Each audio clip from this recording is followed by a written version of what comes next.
Hello everyone, welcome to the Vijay tutorial classes. ये हमारा history का 6th लेक्चर है। जो भी बच्चे 1 से 5 तक नहीं देखे हैं, आप उन्हें जाकर पहले देख लीजिएगा, ताकि आपको लगे कि एक पॉलिटिकल साइंस का आपका हिस्ट्री का सीरीज चल रहा है। ठीक है बच्चे, तो 1 से 5 तक आप लोग देख लीजिएगा, कोई दिक्कत नहीं है। तो ये हमारा हिस्ट्री का 6th लेक्चर है। आप लोग देखते रहिएगा, जैसे कंटिन्यू वीडियो अपलोड होता है तो आप देख लीजिएगा 1 से 5 तक।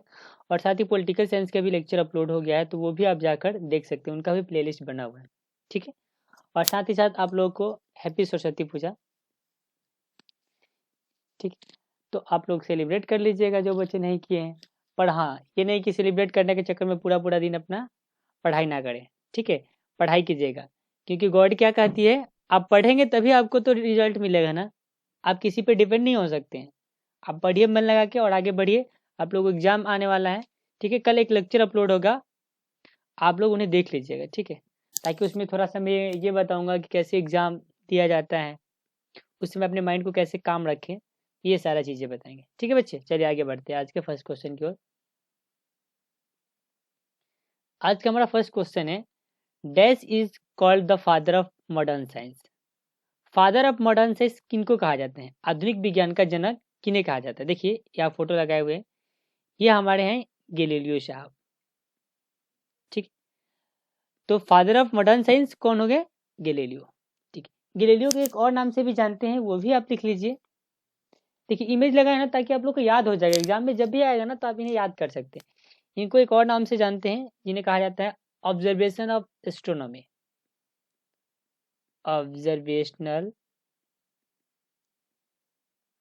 Of astronomy, astronomy. ठीक, उसके बाद से देखिए केपलर। केपलर के बारे में जानते हैं, इन्होंने एक लॉ दिया था, Kepler law of planetary motion.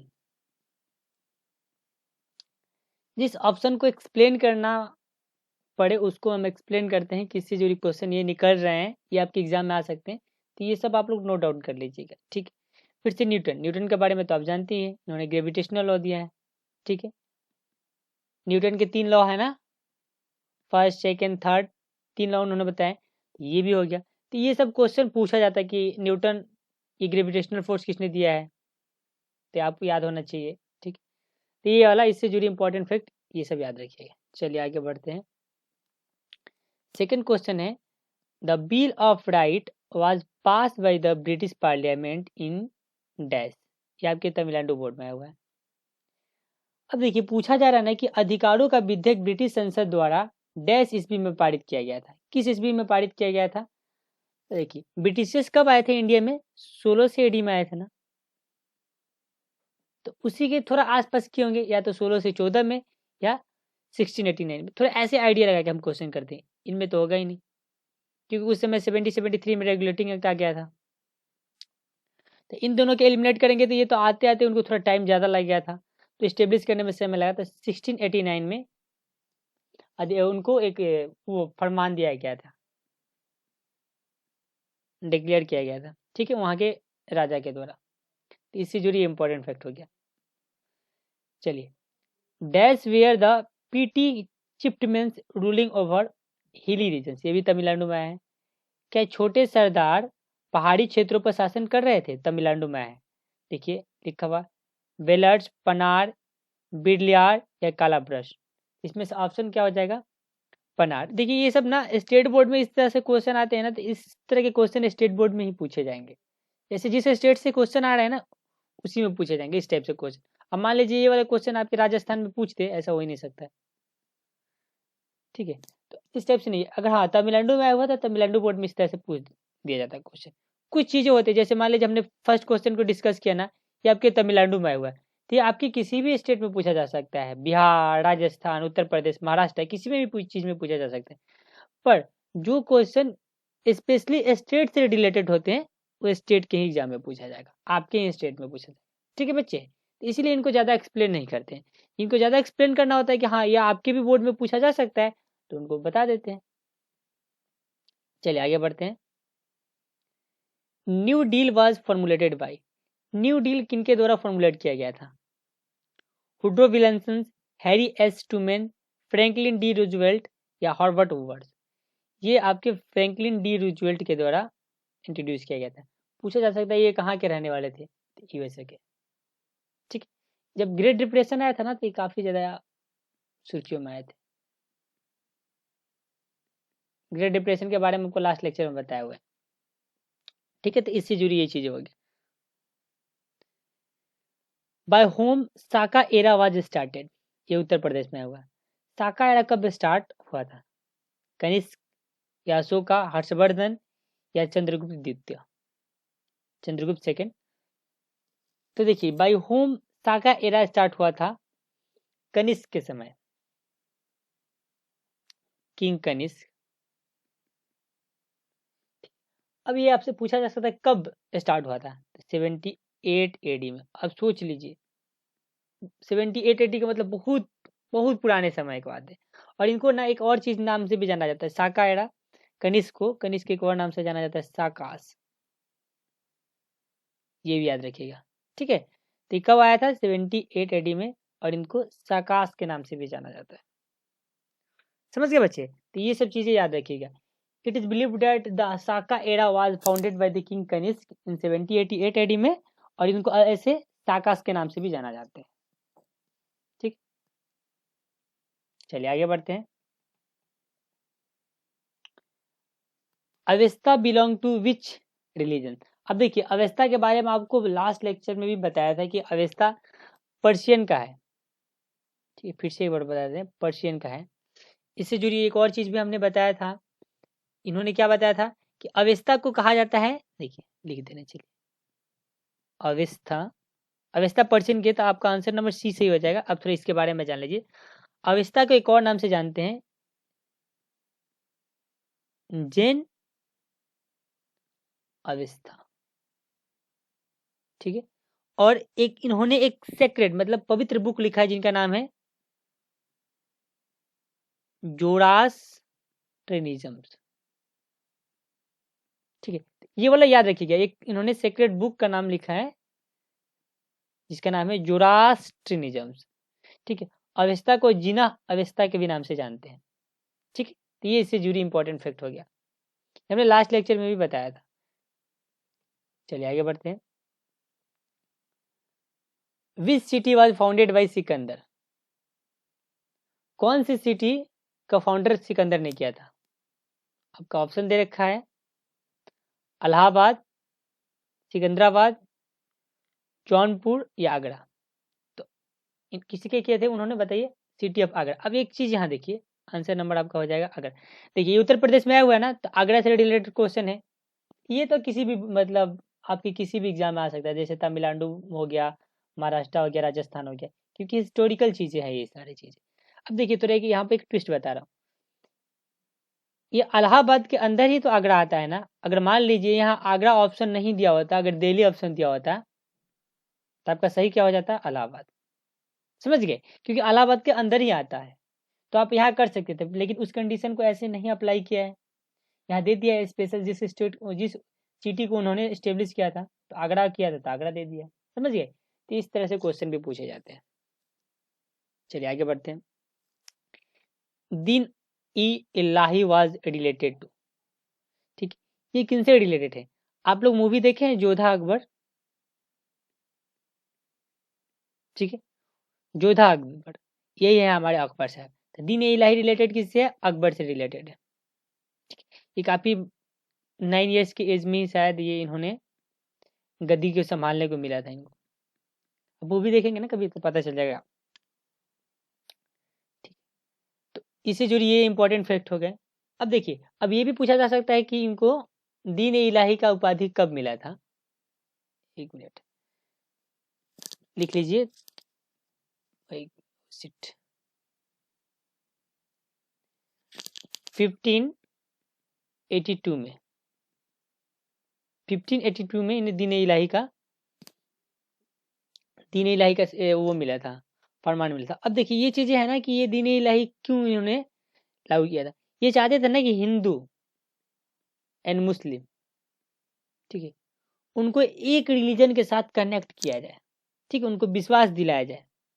जैसे मान लीजिए अभी हमारा इंडिया क्या है? सेकुलर कंट्री है ना, सेकुलर कंट्री है, यानी हर यहाँ पे हर रिलीजन के लोग रहते हैं।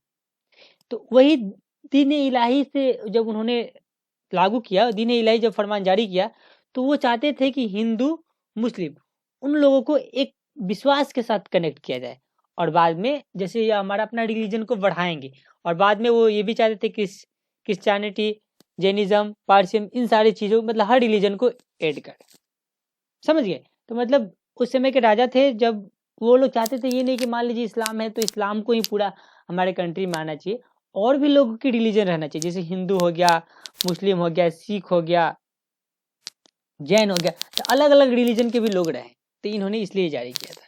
ये 1582 ईस्वी में आया था, याद रखिएगा। और इसका मेन रीजन क्या था? रिलीजन को ऐड करना। ठीक है, चलिए आगे बढ़ते हैं। Who divided the Bengal? Bengal का डिवाइड कब हुआ था? ठीक है, देखिए बंगाल का डिवीजन कब हुआ था, पहले ये मैं बता दे रहा हूँ। बंगाल का डिवीजन 1905 में हुआ था। ठीक है, उसमें वायसराय कौन थे? Lord Curzon. जब लॉर्ड कर्जन उसमें वायसराय थे, तो यही ना डिवाइड करेंगे, तो ऑप्शन नंबर क्या हो जाएगा? आंसर ये हो जाएगा। ठीक है, देखिए बंगाल से ही तो हमारा बिहार, झारखंड ये सारा निकला हुआ है। देखिएगा ये इनसे जुड़े हुए हैं चीजें। अब बिहार का विभाजन कब हुआ था? 2000 ईस्वी में।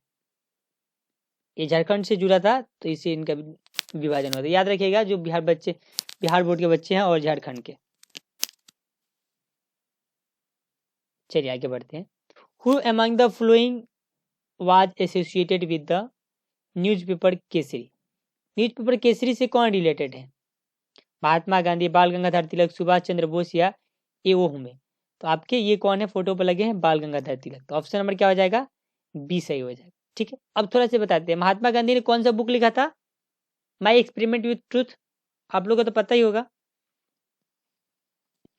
My experiment with truth. ये बायोग्राफी था या ऑटोबायोग्राफी था? महात्मा गांधी खुद से लिखे थे ना, तो ऑटोबायोग्राफी था। ठीक, अब ये भी पूछा जा सकता है कि यंग इंडिया किसने लिखा था? यंग इंडिया, ये भी महात्मा गांधी के द्वारा लिखा गया था। ठीक, तो इस तरीके से जितनी इंपॉर्टेंट फैक्ट होता है आप लोग कोशिश कीजिए याद करने के लिए। ओके, चलिए आगे बढ़ते हैं। Who wrote the Chandrakanta? Chandrakanta को किसने लिखा था? श्री नवास दास, देवकी नंदन खत्री, राजा राम मोहन राय या महात्मा गांधी? ये चार ऑप्शन दे रखा है, तो इन्होंने देवकी नंदन खत्री ने चंद्रकांता को लिखे थे। देवकी नंदन खत्री ने चंद्रकांता को लिखे थे, याद रखिएगा। महात्मा गांधी तो आपको पता ही है, माई एक्सपेरिमेंट विथ ट्रूथ ने लिखा है।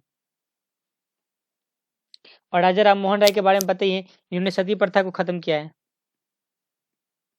सती प्रथा के बारे में आपको बता दिए। सती प्रथा क्या होता है कि मान लीजिए किसी भी लेडीज का शादी हुआ है और उनके हस्बैंड का डेथ हो जाता है, तो उनके चिता पे बैठ के वो खुद को जला लेती है, उनको कहा जाता है सती प्रथा। समझ गए?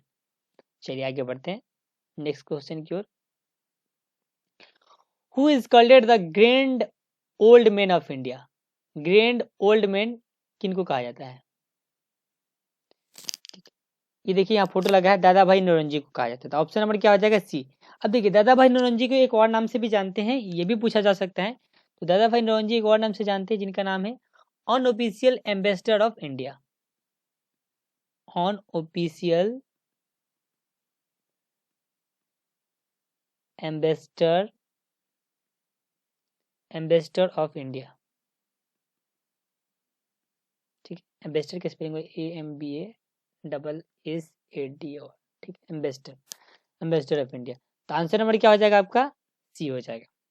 ठीक, अब देखिए दादा भाई नौरोजी क्या थे? ये एक पॉलिटिकल लीडर भी थे, कांग्रेस पार्टी से बिलोंग करते थे, पॉलिटिकल लीडर थे, और साथ ही साथ स्कॉलर, राइटर, मर्चेंट, तीनों थे। ठीक है, तो इससे जुड़ी इंपॉर्टेंट फैक्ट आप इन्हें लिख लीजिएगा। इनको अनऑफिशियल एम्बेसडर ऑफ इंडिया के भी नाम से जानते हैं, तो ये क्वेश्चन आ सकता है। चलिए आगे बढ़ते हैं। The first women president of India national Congress was? First women president of India national Congress was कौन थी? Annie Besant. ठीक है, इनका एक ऑटोबायोग्राफी भी है। तो देखिए ये चीज़ें हैं एनी बेसेंट एनी बेसेंट के बारे में और भी थोड़ा जानिए। एनी बेसेंट ने होम रूलिंग की स्थापना किया था। होम रूलिंग का स्थापना कब हुआ था? 1916 में, याद है ना? तो होम रूलिंग का स्थापना इस समय हुआ था। अब देखिए यहाँ लिखा है ना 3-4 ऑप्शन के बारे में थोड़ा सा जिक्र कर लेते हैं। जो बच्चे उत्तर प्रदेश को होंगे ये याद रखेंगे। सुचेता कृपालिन कौन थे? सबसे प्रथम मुख्यमंत्री। सबसे प्रथम लेडीज मुख्यमंत्री कौन थी? सुचेता कृपालिन, उत्तर प्रदेश के, ठीक है।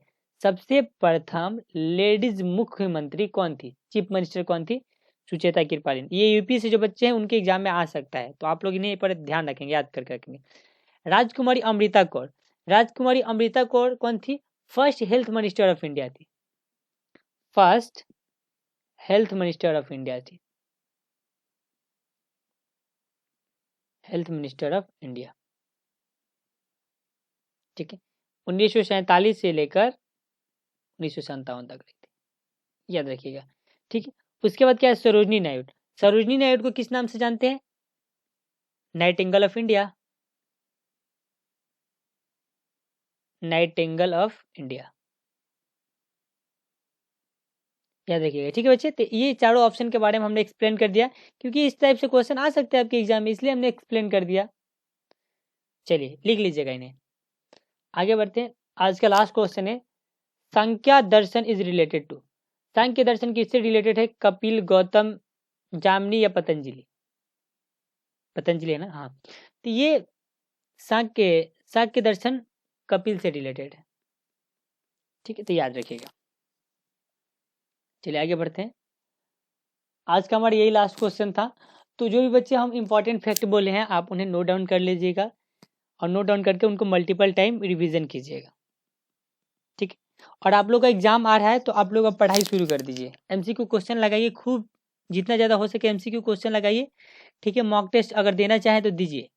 अब मैं ये कल बताऊंगा मॉक टेस्ट कब देना चाहिए कब नहीं देना चाहिए। इसकी भी कुछ एडवांटेज और डिसएडवांटेज है। ये नहीं कि मान लीजिए आपका कल एग्जाम है और मॉक टेस्ट आज देना शुरू कर दे, तो इसका निगेटिव प्रभाव ज़्यादा पड़ेगा। तो मॉक टेस्ट देने का एक लिमिट होता है, समय होता है कि आप मॉक टेस्ट कब देंगे तो आप अपने आप को बेटर फील करेंगे, समझ गए। जैसे ये नहीं होता है कि कब आप पढ़ाई करेंगे तो आपको थोड़ा ज़्यादा चीज़ें आपके माइंड में आएगा, अब ये नहीं।